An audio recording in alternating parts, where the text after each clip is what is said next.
মাসিমার উদ্যোগে মা আর আমি দুজন মিলে একটু সামিল হয়ে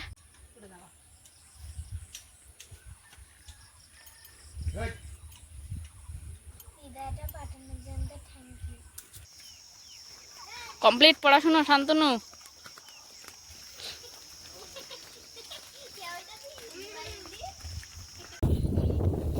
মাসিমা অনেক আশা নিয়ে আমাকে একটা গুরু দায়িত্ব দিয়েছিল।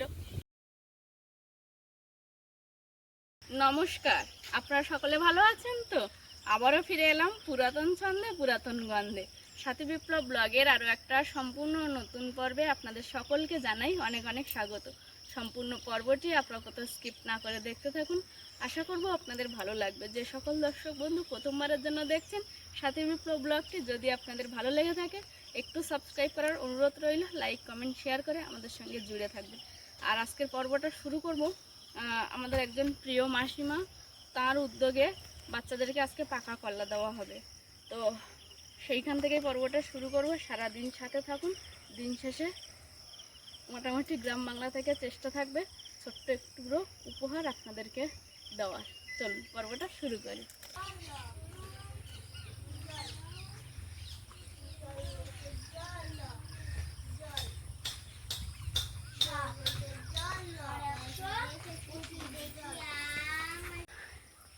মাসিমার উদ্যোগে মা আর আমি দুজন মিলে একটু সামিল হয়ে একটা তরমুজ এনেছিল বাবা বাজার থেকে, তার অর্ধেকটা কেটে ওদেরকে দেবো।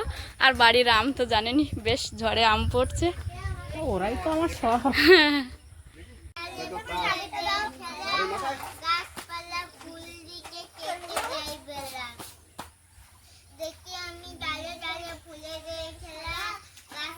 কে কে আসেনি রে আজকে?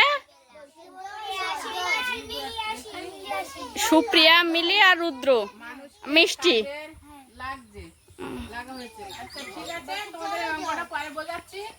বালতিতে জল আছে, এক এক করে গিয়ে হাত ধুয়ে এসো। যাও যাও, এক এক করে যাওয়া, হুটো পাটা করবে না। বালতির ভিতরে একজন হাত ধুয়ে নিলে দাঁড়িয়ে থাকবে, আর একজন ধুয়ে চলে আইলে হাত দেবে, ঠিক আছে?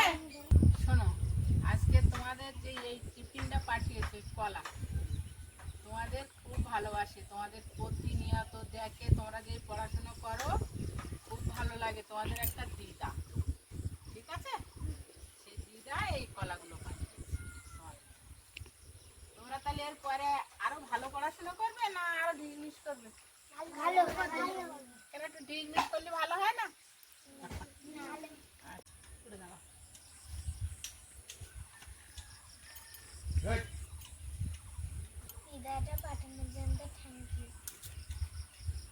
দিদা তোমাদেরকে অনেক ভালোবাসে, রোজ দেখে। পড়াশোনা কিন্তু এর থেকে আরো ভালো করতে হবে।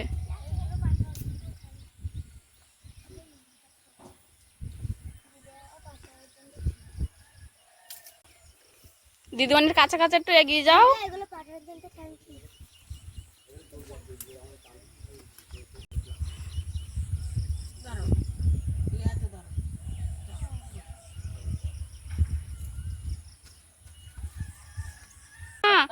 গোমাতার খাওয়াতে হবে না? আচ্ছা ঠিক আছে। শোনো, তরমুজের খোসাগুলো সবাই এক জায়গায় রাখবে। যদি কেউ এখানে কলা খাও, খোসাগুলো এক জায়গায় রাখবে, ঠিক আছে?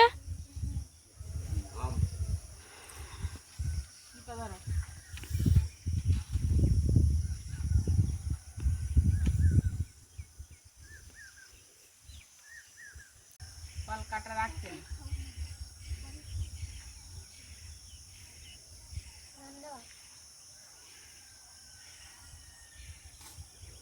দীপিকা উঠে উঠে আসো।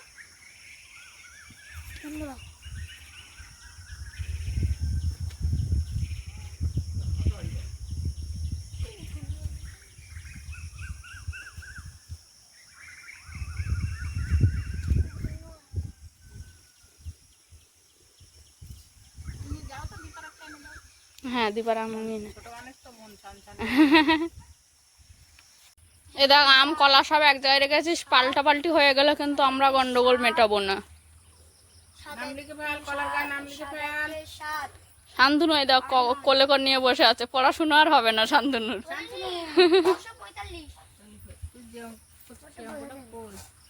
উপরে গরুর পাড় বাঁধানো 7 জন মানুষকে কাজে লাগানো হয়েছে, 135 জন। হ্যাঁ, তাহলে ওইটা আবার ভাগ করে করো, 100কে ভাগ করো 35। এ কোয়েল তরমুজ খেয়েছিস? কোয়েল তরমুজ খেয়েছো? আজকে চুল বেঁধে দেয়নি কেন? কলা দিয়ে কার? একটা ছোট কলা দিতাম, আমি ওর তো প্রায় দেবো মনে করছিলাম। না না,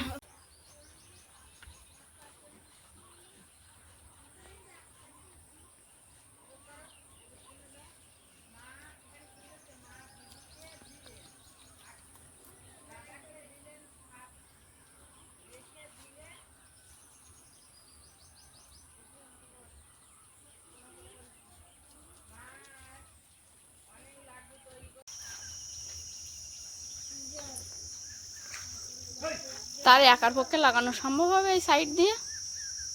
না, তাহলে বাবা ধরে বলবেন। হুম।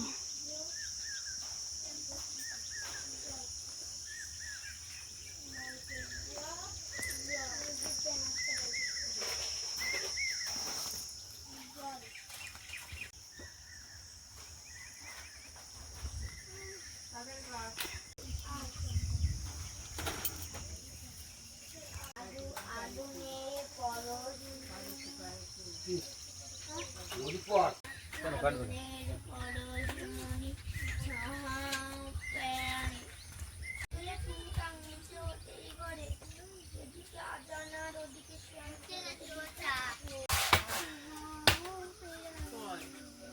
মিলে মিশে ও ওইগুলো আজকে জল ধোয়া করে দেবো এঁটো ওগুলোতে।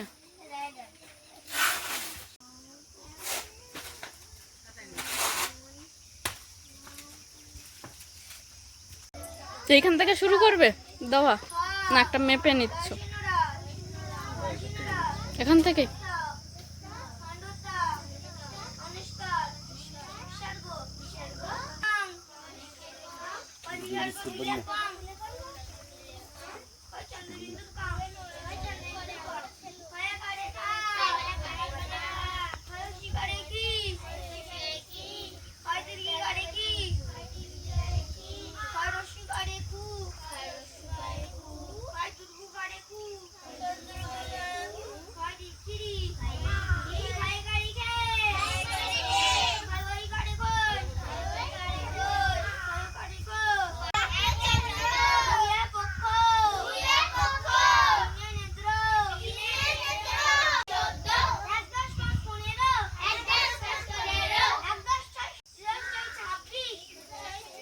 ভিতরে দিয়ে দিতে, ভিতরে দিয়ে দিতে।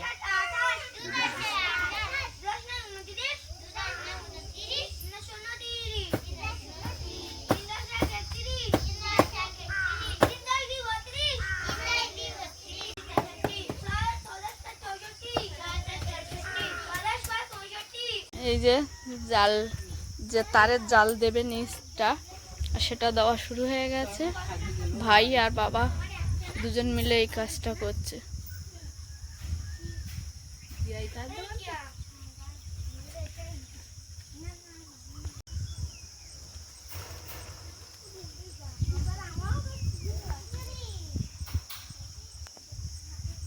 বইকাল থেকে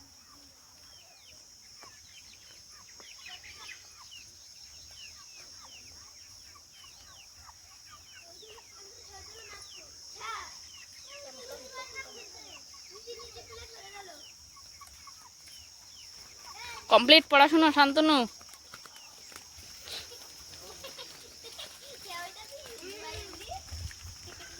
এ কোয়েল, তোর একটা কলা একটু ছোট পড়ে গেছে, চল তোর একটা কলা দেবো। দিদিমণি খেয়াল করেনি দেওয়ার সময় একটু।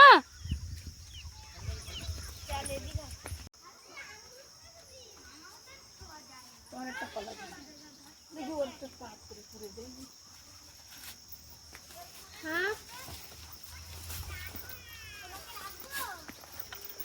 দাও তোমার কলা আমেতে দাও। তোমার এটা আমি ওই ভাইয়ালাম একসঙ্গে তো বুঝতে পারিনি, ছোট হয়েছে। ঠিক আছে, হাতে তো যেন পুড়ে যায় না রাস্তা। সে আগের দিন কেরি ব্যাগ আম দিলাম, আর কেরি ব্যাগ নিয়ে ওর কাছে পড়বে না, আমার কাছে পুড়ে যাবে। ওইটা এক হাতে নাও আর এইগুলো এক হাতে নাও। দাও এ শান্তনু, বাবা শান্তনু নতুন ব্যাগ নিয়ে আসছে যে। এই শান্তনু, শান্তনু নতুন ব্যাগ নিয়ে আসছে। শান্তনু আর শুনতে পাচ্ছে না। কোয়েল নতুন ব্যাগ ঝুলিয়ে নিয়েছিস কেন? কাঁদে নে। ওরে বাবা রে, কোয়েল কি দিয়ে খেয়ে আসছিস সকালে? মাছ দিয়ে? তাই?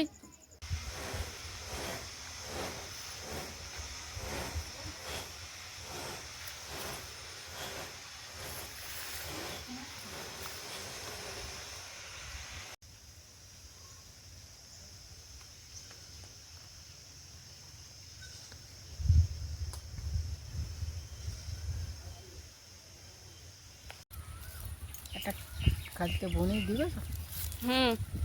দুপুরবেলা শরীর লাস্টে দেরি করতে আমার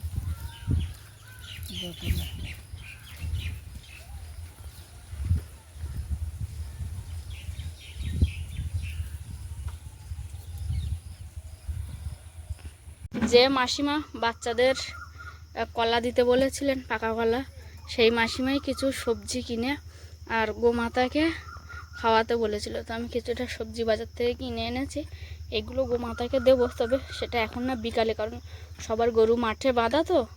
বিকালে যদি কাছে ফিটে কেউ আনে তখন দেবো, আর নাহলে আমাকে সেই যত দূর বাঁধা তত দূর যেতে হবে। এই যে ফার্মের চাল থেকে মাটি পর্যন্ত যে গ্যাপটা আছে তার অর্ধেক পরিমাণে একটা মাপ নিয়ে তারের এই যে জালের পুরো বেড়া দিচ্ছে ভাই আর বাবা দুজন মিলে। বাবা ভাইকে হেল্প করছে, আর এই যে ভাই ওই দিক থেকে ওই যে তারের জালিগুলো আছে সেগুলো নিয়ে যাচ্ছে। বাবা ভাই ওদিকে হাফটা করে তারের যে জাল আছে ওই জালের বেড়া দিচ্ছে, আমি ততক্ষণ একটা মুরগির ঘর পরিষ্কার করলাম। আর মা এদিকে রান্নাবান্না বসিয়েছে, আমি সমস্ত কিছু গোছ করে দিয়েছি। নতুন উনান, মানে এখানে মুখের কাছে যেটা করা হয়েছিল সেটাকে আবার ভেঙে নতুন একটা উনান করা যায়। মা বললো আজকে ধোঁয়া হতে পারে, তাই মা রান্না করছে। আর আমি এখনও স্নান করতে যাব, তার আগে একটু লেবু জল করব, সেই সঙ্গে মুখে একটু বেসন মাখবো। সকাল থেকে বাবা আর ভাই দুজন মিলে এই তারের বেড়াটা দিচ্ছিল। এখন অনেকটা দুপুরে হয়ে গেছে, দুপুরে খাওয়ার সময় হয়ে গেছে, এই পর্যন্ত দিয়ে দুজনে স্নান করতে গেছে। আর অল্প একটুখানি বাকি আছে, ঘরটার 3 ভাগ হয়ে গেছে আর 1 ভাগ বাকি আছে। আপনাদেরকে তো সকালে বলেইছি, একজন প্রিয় মাসিমা তিনি বাচ্চাদের জন্য পাকা কলা এবং একটু গোমাতাকে খাওয়াতে বলেছেন। তো সকালে তো পাকা কলা বাচ্চাদেরকে দেওয়া হয়ে গেছিলো। তারপর সকালে নানান ধরনের আমার নিজস্ব কাজ থাকে বাড়ির, আর অনেক দূরে গরুগুলো বাঁধাও থাকে। এখন বিকালে একটু পড়ন্ত বিকাল, রোদটাও কম, এখন আস্তে আস্তে গোমাতা যারা আছে তাদেরকে আমি দিয়ে আসবো খাবার। এখানে কিছুটা সবজি কেটে নিয়েছি, সঙ্গে আমাদের বাড়িতে 1 ফালি তরমুজ ছিল, কয়েকটা নোটে শাক তুলেছি, তুলে এর সঙ্গে একেবারে কেটে দিয়েছি। আর বিভিন্ন ধরনের সবজি এনেছিলাম, যেমন কুমড়ো, লাউ, পটল, ঝিঙে। চলুন তাহলে সকলে মিলে একসঙ্গে যাই। প্রথমে যাব মিলিদের বাড়িতে। মিলিদের গরু কোথায় বেঁধেছে আমার ঠিক জানা নেই, কারণ মামি বাড়ি নেই, কোমল অসুস্থ, মামি কোমলকে নিয়ে সেখানেই আছে, সঙ্গে মিলিও আছে, একা মামা বাড়ি। এবার ওদের যেখানে গরু বাঁধা থাকে আমি দেখে আসলাম, কিন্তু দেখলাম যে ওখানে নেই। তো এখন আরও পাশাপাশি আরও 2-3 জনের বাড়িতে আছে, তাদের ওখানে যাব। যেমন মিতাদের আছে একটা গোমাতা, আর সঙ্গে সুলাতা দিদের আছে, তো ওদেরকে ভাগ করে দিয়ে আসবো। মিতার বাড়িতে গেলাম, গরু যেখানে বাঁধা থাকে সেখানে তো পেলাম না, কী করবো, ফিরে এলাম। এসে পাশের বাড়ি কাকিমা আর সুলাতা দিদের গরু এই ভাগ করে দেবো।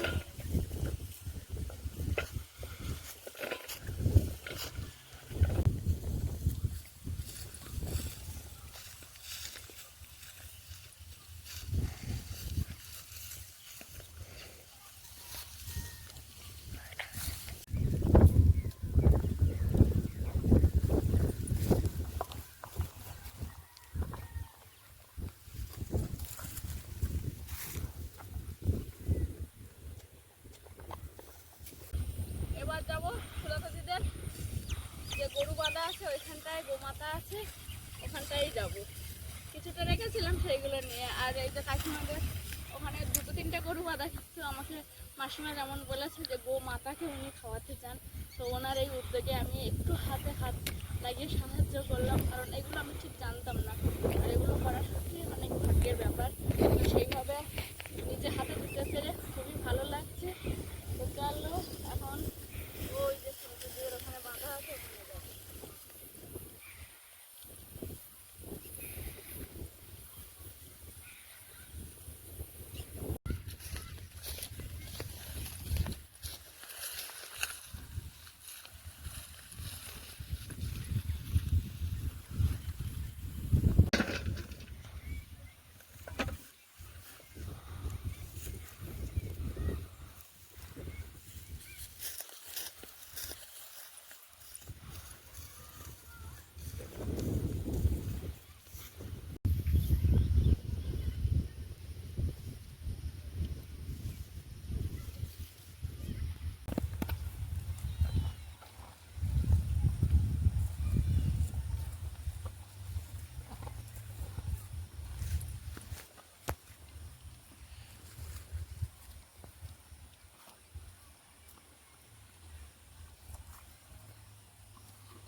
মাসিমা অনেক আশা নিয়ে আমাকে একটা গুরু দায়িত্ব দিয়েছিল।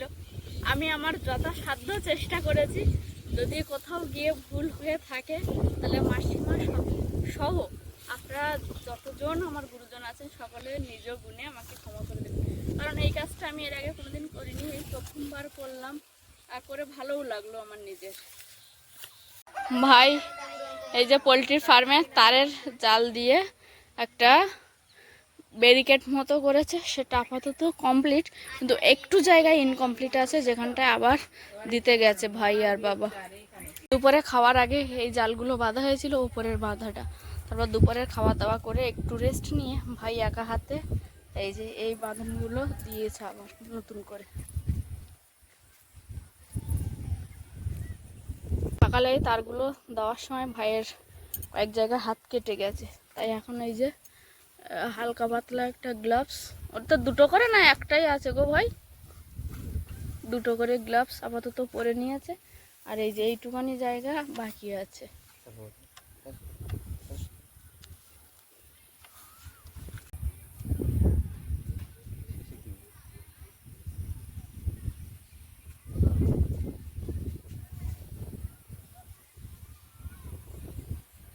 আর একটা ছোট্ট একটা গেট করা আছে, আর এইখান থেকে এইটুখানি জাস্ট তারের জালটা দিয়ে দিলে কমপ্লিট হয়ে যাবে। গোমাতাদের খাওয়ানোর পরে ভাই ঘরে তারের জালের কাজ করছে, সেটা আপনাদেরকে দেখালাম। এখন আমি যাব আমার যে মাছ চাষের একটা প্রকল্প আমি ছোট্ট করে গড়ে তুলছি ধীরে ধীরে, তবে সেই মাছের খাবার হয়ে যাব। প্রতিবারের মতো নিয়েছি, তবে এবারে 1 কেজি আর হাফ কেজি বেশি নিয়েছি। ছোটো কুকুরটাতে দিতে হচ্ছে, ওই জন্য এক্সট্রা আরও 1.5 কেজি নিয়েছি। প্রতিবার হচ্ছে 2 কেজি 4 কেজি ভেজে, এবার 2.5 কেজি আর 5 কেজি ভেজাবো। এটা হচ্ছে 2.5 কেজি বাদাম খোল, আর সর্ষে খোলটা 5 কেজি ভেজাবো। প্রথমেই বাদাম খোল দিয়ে দিলাম, এবার এই যে সর্ষে খোল। প্রতিবার যেমন খোল মেপে একটা পাত্রে দিই চৌবাচ্চা, সেখানে দিয়েছি, দিয়ে জল নিতে এসছি। এবারে জলটাও একটু বেশি দেবো, 1 বালতি সঙ্গে হাফ বালতি আরও এক্সট্রা দেবো।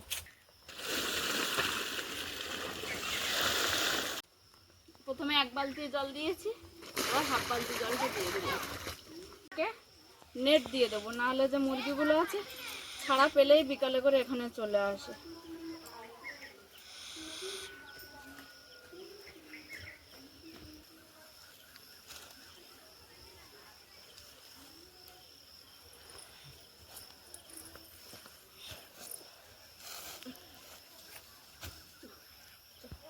মাছের খাবার ভিজিয়ে এখন এসছি ঢেঁড়স বাগান থেকে ঢেঁড়স তুলবো। অনেকদিন ঢেঁড়স তোলা হয় না, সকাল থেকে মা বাবা ভাই 3 জনে বলছে এত রোদ, আমার আর ইচ্ছা করলো না বাগানে ঢুকতে। হচ্ছে বেলা পড়ে যাক, গেলে রোদটা কমবে, তখন আমি বাগান থেকে ঢেঁড়স তুলে দেবো।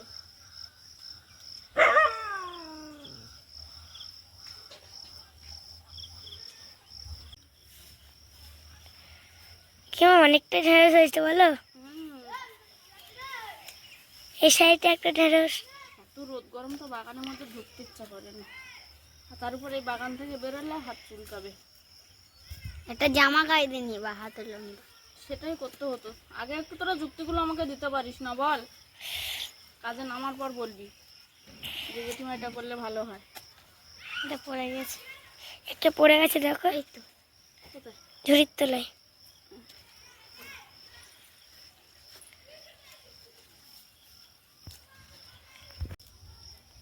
কাকিমা এই পাকাগুলোকে রেখে দেবে? হ্যাঁ, যেগুলো একটু বড় হয়ে গেছে গাবলিতি করে আমি তুলিনি, সেগুলো দানা ধরার জন্য রেখে দেবো।